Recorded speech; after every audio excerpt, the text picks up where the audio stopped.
Saluti da Heavy Metal Heaven. Oggi torniamo a occuparci di una band scozzese davvero innovativa, che però ancora una volta non riesce del tutto a essere all'altezza della propria personalità.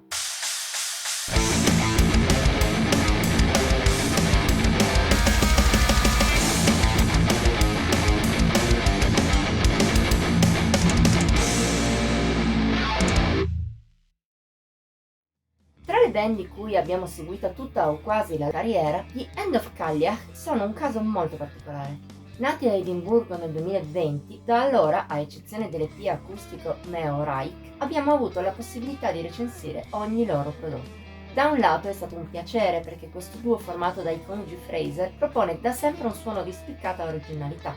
Dall'altro però è stato anche frustrante perché gli scozzesi non sono mai riusciti a usare questa personalità in maniera efficace. Un trend che purtroppo si conferma anche nel loro prodotto più recente, Corey Breckan. Uscito sotto Prosthetic Records lo scorso 23 febbraio, vede gli End of Cailleach portare ancora avanti il genere già sentito nel precedente Samhain. La base è un post-metal in cui però le melodie della chitarra di John Fraser sono usate in maniera molto peculiare per disegnare melodie celtiche e antiche. Vi unisce una componente death altrettanto particolare, molto sparsa e spesso melodica. Quanto serve, insomma, per unirsi bene all'altra parte. In più, Corey Breckan presenta anche qualche influenza power, un altro tocco che aiuta all'originalità del complesso. Il tutto è infine corredato dalla voce di Sophie Fraser, eterea e echeggiata, che in alternanza col growl del marito contribuisce all'atmosfera generale.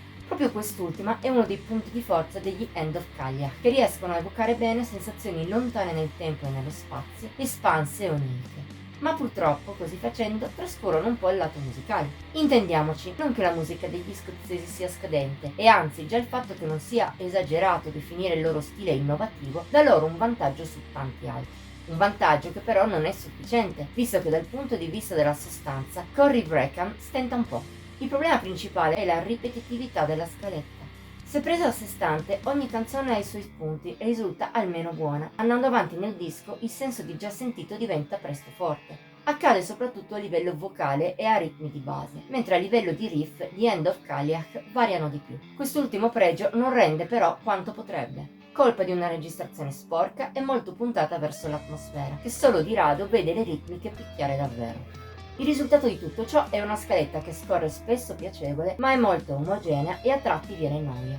Alcuni brani che spiccano sono presenti, non a caso quelli in cui le melodie vocali e spesso anche le sfumature d'atmosfera si staccano un po' dalla media di Corey Breckan. Possiamo citare Fell Rains, sognante col suo pieno di melodie e la voce lontana di Sophie, ma a tratti persino epica col suo incedere marziale, oppure Sirain Croin, che vive nel contrasto tra strofe aggressive quasi malate e ritornelli catturanti molto dolci.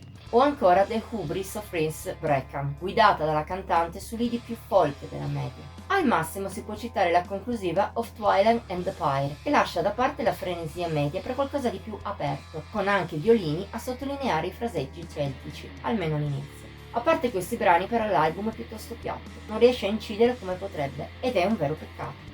Come nel caso di Samhain, insomma, Corey Breckan dà l'idea di un'occasione persa. Al suo interno, gli End of Cailleach mostrano un bellissimo stile, molto originale, atmosfere valide e spunti di qualità, ma manca loro quella consapevolezza nel songwriting e il giusto numero di idee per riuscire a sostenere la struttura del disco. Il risultato è buono, ma fragile. Si lascia dietro dei rammarichi, visto che il duo scozzese ancora una volta non è riuscito a rendere giustizia alla loro personalità. Intanto che aspettiamo di sentire, con ormai un po' di disillusione se prima o poi il gruppo ce la farà, noi te lo consigliamo lo stesso se cerchi l'originalità a tutti i costi. Non aspettarti un capolavoro però.